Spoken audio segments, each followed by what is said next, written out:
Water. Earth. Fire. Air. What if we kissed? That's it. That's the movie. Welcome back to the channel, everybody. Today our movie in the middle is Elemental.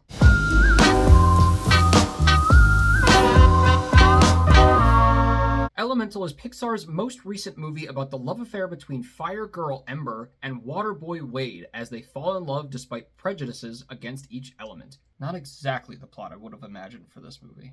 It stars Leah Lewis, Mahmoud Athie, Catherine O'Hara, and Ronnie Del Carmen.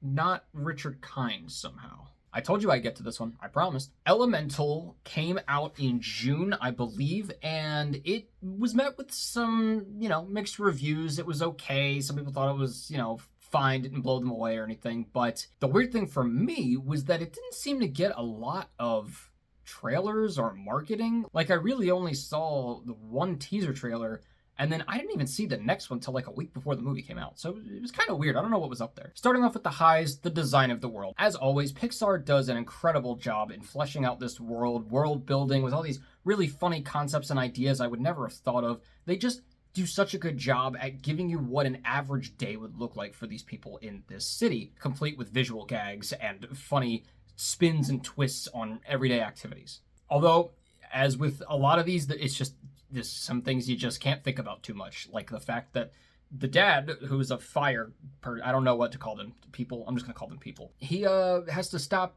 and catch his breath. So does that mean, is he breathing in air like a person? It seemed to me that the person of an element and the actual natural element itself were two different things in this movie, like the fact that Wade, who is made of water, could get drowned in water. I'm not going to think about it too much. But there are more than a few very visually beautiful moments in this movie. Like, a lot of color, a lot of detail, so many interesting, uses of lighting. It was really beautiful, and it really lent itself especially to these more sentimental moments, especially between the two main characters. And that is the next, if not the biggest high of the movie, is their relationship. Their personalities, her name's Ember, and his name is Wade, because, puns. And their personality characteristics and flaws are pretty on the nose. This movie it's kind of like Inside Out in the way that they do a lot of visual puns, like I was saying, but man, they really just go for it. That's like most of what this movie is. And I was fine with that. But their characteristics and their flaws are very on the nose. They are very what you would expect. She's fire, so she gets a hot temper and gets angry a lot and has outbursts. He's water, so he cries a lot and goes with the flow a lot. But when they come together and do a lot more bonding and relationship moments, that's when they really do some unique and interesting things. That's when they kind of bring out the deeper stuff, I would say, and make what their on the nose, kind of on the surface flaws are a little bit more interesting because of the way that they play off of each other. And there's even one moment that I was really, honestly impressed at how ingenious it was, in the fact that they feel like they don't know if they can touch each other. And there's a moment where they kind of do something really interesting that I would not have thought about. And I was like, maybe this could work. I have a pretty substantial middle, I would say. And that is that, on one hand, I do like that this movie felt a little bit more slice of life, considering the setting, the tone, the concept, all of it that this movie had. Because it's about the elements. It's about fire, earth, water, air. And normally when you have that kind of thing in your movie, it's usually something with action. It's usually something with like D&D and fantasy, something big, especially with big world building like this. But in this one, they made it more slice of life. It was interesting. It kind of caught me off guard, like Luca. And I might go back and revisit Luca, because I know I didn't love that movie when I first saw it, but maybe now, knowing what it's like, maybe I can appreciate it more. I do think that this one still was better in overall quality. A lot of the times in these movies, we kind of see the world building of the city and the people through the plot, like while they're doing the action. But in this one, it's like the city and the people are the plot. Like, the city is literally most of the plot. Now, the reason it's a middle is because I think I finally, if you've been on this journey with me watching Encanto and Raya and the Last Dragon and Turning Red and all these movies, I've been trying to figure out what it is that's just not clicking with me.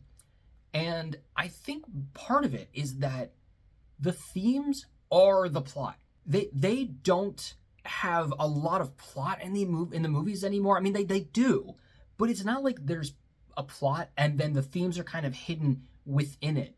The themes are screamed at you because they are mostly the plot.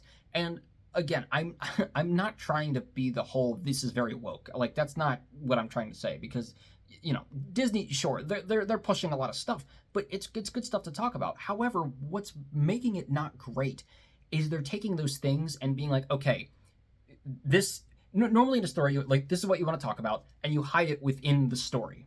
You make it the thing that like threads through the story. They're making these topics the plot. I don't know how else to say it, but you might understand if you've seen a lot of these other recent movies. Like, for example, in this one, they talk about a lot of stuff. Racism, immigration, anger issues, self-doubt, aging parents, and of course, as has been the habit of the last couple, parental pressures. As well as they did with combining all of those, because it was all really great things to talk about, it sort of felt like they weren't putting a new spin on these old themes. They were just taking the themes and being like, okay, how would it look like if it was just fire and water instead of people? I don't know. It's kind of a weird line, because that's what most movies, they do. But I don't know. For me, in the last couple, I think that's what's been missing for me, is it doesn't feel like an actual story with messages woven into it. It feels like the other way around. Like they tried to have subject matter, and then they just wove some characters and like a basic plot through it. I don't know if that makes any sense, but in terms of lows, I don't really have too many. One is that I don't think we get enough attention on like earth and air. They have a good amount of stuff, but after a while, it's really just fire and water. And I'm like, okay, this doesn't necessarily feel like a whole town, of people all the time, this whole city, because we don't see half of them a lot of the time. A good amount, but not as much as I would have liked. I would have liked to explore that a little bit more. Also, the dialogue for me was like 50-50. Some of it was just like kind of weird exposition stuff. One thing, though, that I did notice is the father, he's supposed to be an immigrant to this city, and he speaks in broken English. But it's weird because he speaks English perfectly fine, except for the fact that he doesn't say the. And even then, sometimes he does. And I don't know if that's accurate, or if that was their really lazy way of being like, he has broken English, but they still need to get certain things across, so they just made him talk without saying the before nouns. I wasn't really sure. So overall, I wouldn't say that this was the movie that I wanted it to be as number 6 on my most anticipated list of the year, but I did like it. I liked it a little bit more than I think a few of the other ones that I've seen lately. And it was a fun time. And honestly, I think the biggest part was it just had this emotional core, which I did really like. There were some very beautiful moments in this movie. And when it was over, I was sad. I was like, I kind of want to see these characters a little bit more, because I did like them. So I honestly would not mind a second one on this, Elemental 2. It just unfortunately does feel a little meh at times. And I really don't know what they're going to be able to do to fix this. But, I guess it's just the types of stories they tell. It's just going to vary. I will say, there were 2 moments in this movie that were bold. If I'm hearing it correctly or seeing it correctly, there's just 2 moments that normally Disney and Pixar are able to get adult things in a movie where adults will understand and kids, it goes over their heads. And in this one, there's definitely, I guess both would go over kids' heads, but man, I was really quite surprised that they referenced these things not once, but twice.